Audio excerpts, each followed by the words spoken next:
Hello everyone, in this video I'll be showing you a DUSKBLADE SPELLEYE build in Baldur's Gate 3. This is a mod that was made by BG3 DUSKBLADE class, and the SPELLEYE is their newest subclass, which allows you to use the arcane channeling to enhance your ranged weapon attack. So it's mainly about using a bow. Now with this class, we get special actions like the arcane channeling to enhance our melee attacks as well.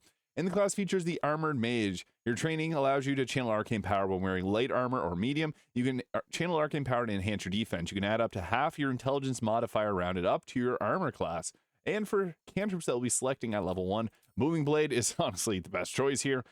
Bone Chill is nice too because you can use this to stop targets from receiving healing. And Mage Hand is nice too because you can throw health potions or water bottles to set up your lightning and cold spells. I also like to have either Shocking Grasp or Ray of Frost too if you prefer, or Minor Illusion.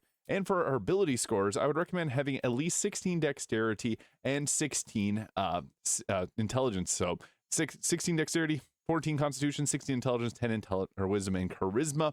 And we'll roll with skill proficiencies. Arcana and athletics works well. This will prevent you being shoved. Actually, our acrobatics a little bit higher, so it's probably best to put this into like insight. And once we hit level 2, we get combat casting. You're adept at casting spells in combat, which gives you advantage on saving throws to hold your concentration. And we get level spells here. I'd recommend grabbing Mage Armor can be nice if you want to use clothing. Shield is obviously one of the best choices, and Magic Missile for guaranteed damage. And it's nice because sometimes you can't hit anybody with anything but a Magic Missile. We're going to be going with the SPELLEYE subclass here, so you're proficient in channeling arcane power through your ranged weapon attacks, which gives you arcane channeling range, which gives additional 1d4 of force damage when not impeded by armor or dual wielding. You can give that additional 1d4 of force damage, which is pretty nice to have. And we get to take another spell here. Long Strider's another nice ability.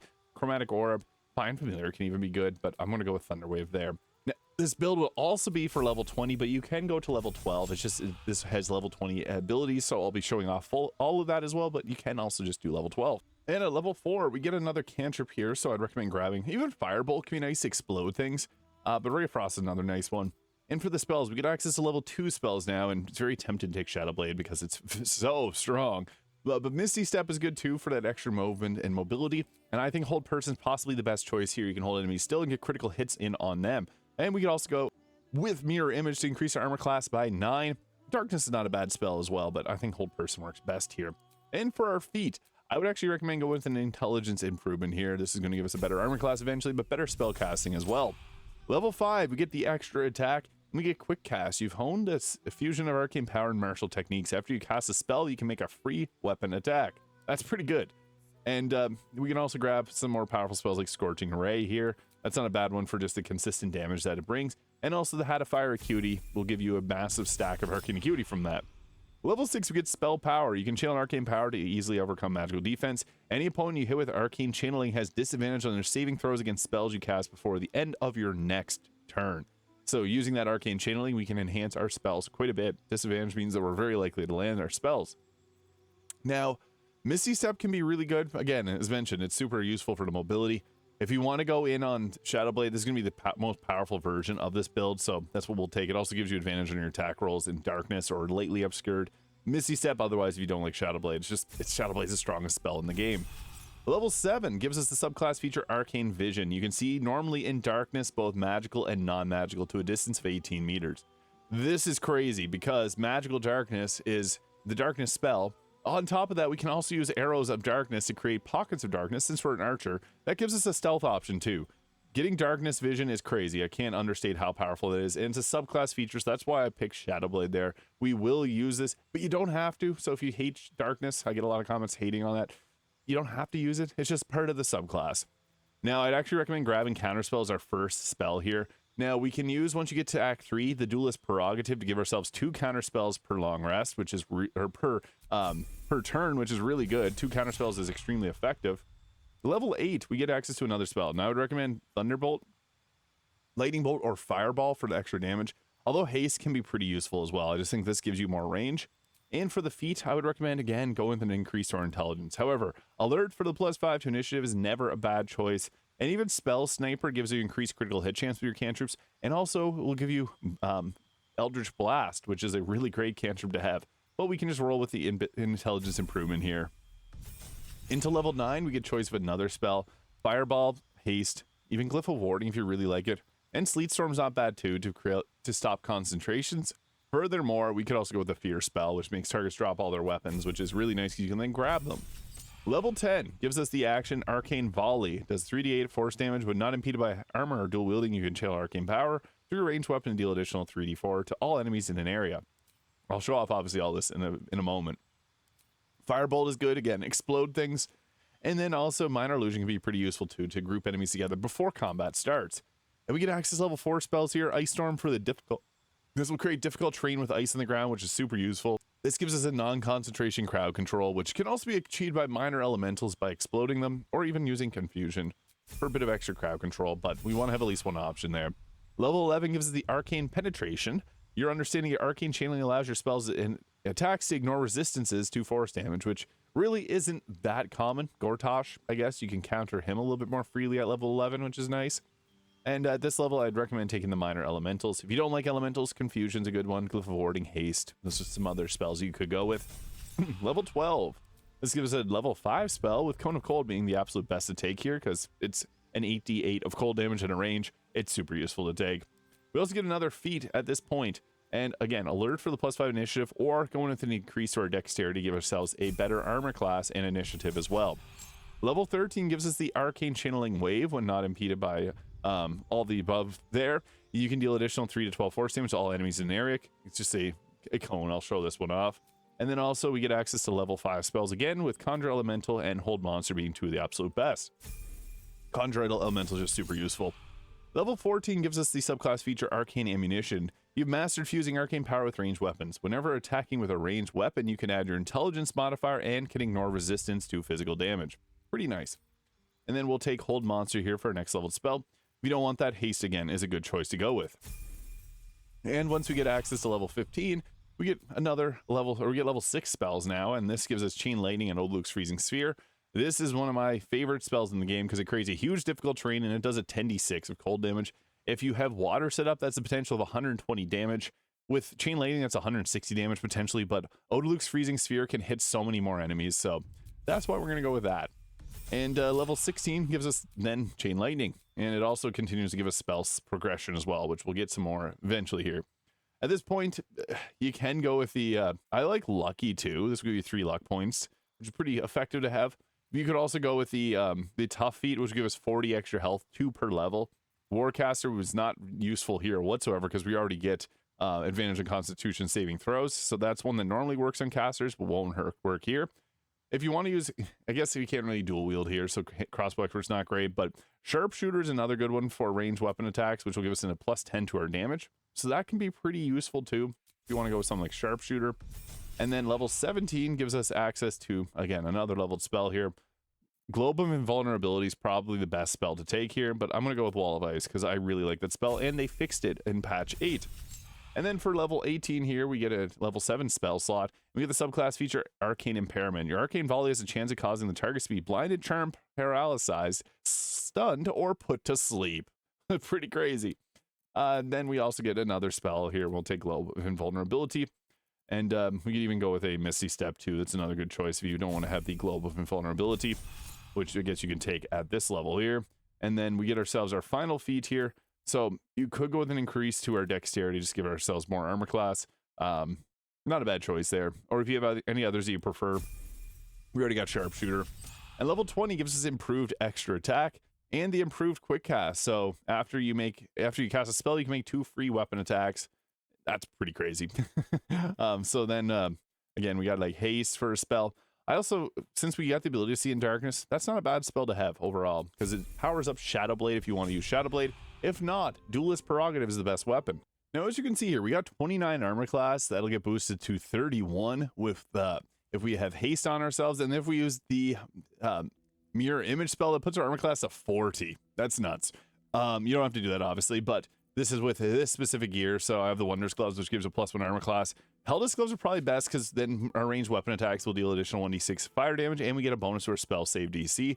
So that's probably the true best in slot. Early game, you can go with the Gloves of Dexterity. And also another good choice is the Gloves of the Battle Mage's Power. If we have Shadowblade and also Booming Blade will give us Arcane Acuity, which is pretty crazy to have. Now, the Hat of Fire Acuity, whenever you deal fire damage, you gain Arcane Acuity for 2 turns. Paired with Scorch and Ray, we can get our already good 20 spell save DC up to 30. That's pretty crazy. So that's something that you could also use. The helmet of arcane acuity is also really useful. Same vein there. Whenever you do an attack, it'll give you arcane acuity, and our bow attacks count. So that's the true best. But the fire acuity hat also works well. Cloak of protection increases your armor class. The Deathstalker mantle probably the best if you're the Dark Urge. I got the armor of agility on. This will give us a 27 armor class, but if we want to focus more on our offensive output, the ballast armor, which will double piercing damage, which is our bow attacks.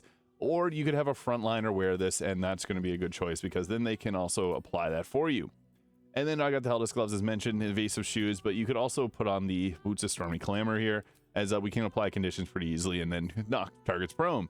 I also have the caustic band because our weapon attacks will deal an additional 2 acid damage and the fire damage from our Helldust gloves. So that just flat out increases our damage, especially if we want to use things like arrow mini targets or our arcane volley. The more damage that we can apply to our attacks, the better. And the shadow cloaked ring is also a good choice too, because that'll do an additional 1d4 piercing damage, which is doubled again with the ballast armor. So we're going to be using shadows and darkness often because we got that ability to. I've gone to mail on here, which can apply guiding bolt on attack. Well, this is pretty useful, although if you want, the Hellrider longbow is pretty decent. And if you want to use a strength potion to maximize damage, the Titan string bow is the best choice then, because that adds your strength modifier to the damage of the weapon, which is pretty crazy. And then you do have to use a strength potion for that. The duelist prerogative, however, will give us that extra reaction because we can't use a shield and we can't dual wield. So this is the best choice for most instances because that extra damage is really nice. And then it also gives us the duelist enthusiasm, which gives us a bonus action attack. So that can get pretty crazy.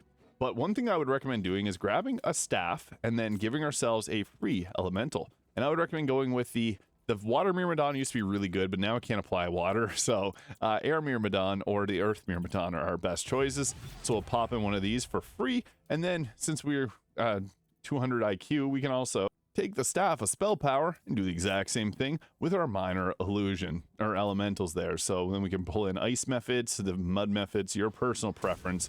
Doesn't matter a massive amount. I'm just going to grab the ice methods there. But that's something we want to do before we get into fighting. And then we can then use another staff or a Spellcrux amulet to give ourselves a Shadow Blade if we wanted to use Shadow Blade. You don't have to use Shadow Blade. If you're going with an evil playthrough, the Shar Spear of the Evening is pretty good on somebody else because we already have the ability to see in darkness, but this can be the person that sets up darkness. So if you have another person on your team to be able to apply that, an evil Shadow Heart works well. This is not evil, but we could even use the Morning Frost to give ourselves extra cold damage and apply chill to set up vulnerabilities. And the Knife of the Undermountain King is the best early game weapon for this build, so we can roll with that too. And the Infernal Rapier is also a good one, giving you a bonus to your spell save DC, and it'll use your intelligence for attack rolls, and you also get a Cambion summon with it, so that's nice as well. If you have the Illithid ability free cast, we can then go ahead with giving ourselves a free upcasted Shadow Blade, which doesn't really, I guess it can go all the way up to level 7 there, so we can pop that, which doesn't get any benefits, but still does the 48 plus 8 psychic damage, and then we got all those extra damage riders, so upwards of 52 damage on a melee attack is crazy, although we're going to be using our bow often. As for the first turn in combat, we want to have some form of crowd control, so Odaluk's Freezing Sphere is really good once you're at the max level, but we also got our Arcane Channeling ranged here, which will give us an additional 5d8 of force damage, which is crazy, or the Arcane Volley, which is also pretty good, so we can go ahead there with doing that to hit in a huge area of effect, and that doesn't really do the maximum amount of damage, but again, you can also knock people to sleep. This charmed, paralyzed, stunned, slept, and applied reverberation, and give them the arcane inertia, which is crazy. So yeah, they got hit with every single thing all at once. Pretty nuts. And then we got our free extra attacks afterwards. So that's where we can go ahead with something like, we already got 6 stacks of arcane acuity, by the way, from doing that, which is nuts because that will give us an increase to our spell save DC. But using an arrow many targets is nice because this will actually bounce around and apply all that extra damage on every attack, which is nuts. So yeah, you don't even have to use the arcane channeling too much if you got any of the special arrows around, because they're going to give us a nice extra bonus. So we can go ahead there for a free attack. That chained around to a bunch of them, and that also applied reverberation on multiple targets. So that is good too, because we strict them with the Eldritch Inertia. So if we look into our spell save DC, it's now 30. So if we were to hit them, we could use the Man in the Mystic Scoundrel as well. I felt like that was a bit overkill for this build, but we can then do a hold person as a bonus action, which is kind of nuts. There's targets to the back of us as well. So we are a very proficient spellcaster. We can drop a Globe of Invulnerability. We can drop Darkness for survivability if you really wanted to use that. And then also if you play a Drow, you get Darkness too. Odaluk's Freezing Sphere, though, one of my favorite spells. We're going to drop that right here. They're not going to, it's not going to miss. It's going to hit them all. So 30 damage around, and it created difficult terrain. They're all knocked down, which is pretty nice. The benefit of that is we then get to do 2 more weapon attacks. Crazy, I know. So then we're going to use a arrow mini targets and try to apply it to these targets there. That didn't actually chain like it did last time. That's fine. We can then go ahead with a second one here. We could use the arcane volleys at times, or even the arcane channeling wave there. We'll say that for our next turn, because yeah, this is pretty crazy, being able to chain all the extra damage around to multiple enemies, and that took out all 3 of them there. Yeah, rangers or any type of magic bow user is pretty crazy thanks to the arcane acuity helmet. We also do have a bonus action, so the Band of Mystic Scoundrel hold person would have went really nicely here, but we also got Misty Step and even the Flourishes. Shield being the absolute beauty of a spell that it is, protecting us from getting hit. And then our Air Myrmidon is nice because it's got the electrified flail, which can stun targets. And what's nice about this is you can teleport with Myrmidon. So it's something that people say they have terrible mobility. They're much better in Spiritual Weapon because they can literally go around and then stun people like this. So bonk, man, that missed, but we got tenacity, so then we can still deal damage and unfortunately still get hit. And we got hit with command, unfortunately, so we'll just follow up with our electrified flail. It doesn't always do the best, but sometimes it will give you that extra damage on, or extra stun, which is nice, because then the enemy just skips their turn. And now it's our turn. We didn't pop any concentrations, but that's okay. I'll show you the arcane channeling wave here, which is pretty cool, so we can go ahead with that attack. It does a force damage, that cool animation there. And then it gives us our free extra weapon attacks, which you can use on Booming Blade. As you see there, it does upwards of 76 damage, which is a lie. It's over 100 because the psychic damage is doubled, so that 1d4 and the 48 plus 8 doubled. But we're an archer, so we're gonna start picking away at enemies here. So we'll use the arcane shot there, and yeah, that was enough to take them out. Arcane channeling, and we'll use that on this target here. Boom, that was pretty good. So that's a useful way to spend our action. We do have to attack from range. I can't get that close, but the arcane channeling is pretty nice. That extra 4d8 of force damage, which ignores resistance, is very good. So we can pretty much pick away at enemies with that, or miss them with it. But it's a good way to spend your action, so we may as well just attack with that. So there, that is a very powerful Spelleye version of the Duskblade mod in Baldur's Gate 3. Tactician enhanced. Definitely use that if you want to have a very challenging run, because it's fun to play as, but it is a bit strong. So let me know your thoughts in the comments. Hit the subscribe button below if you enjoyed, and I'll see you all in the next video.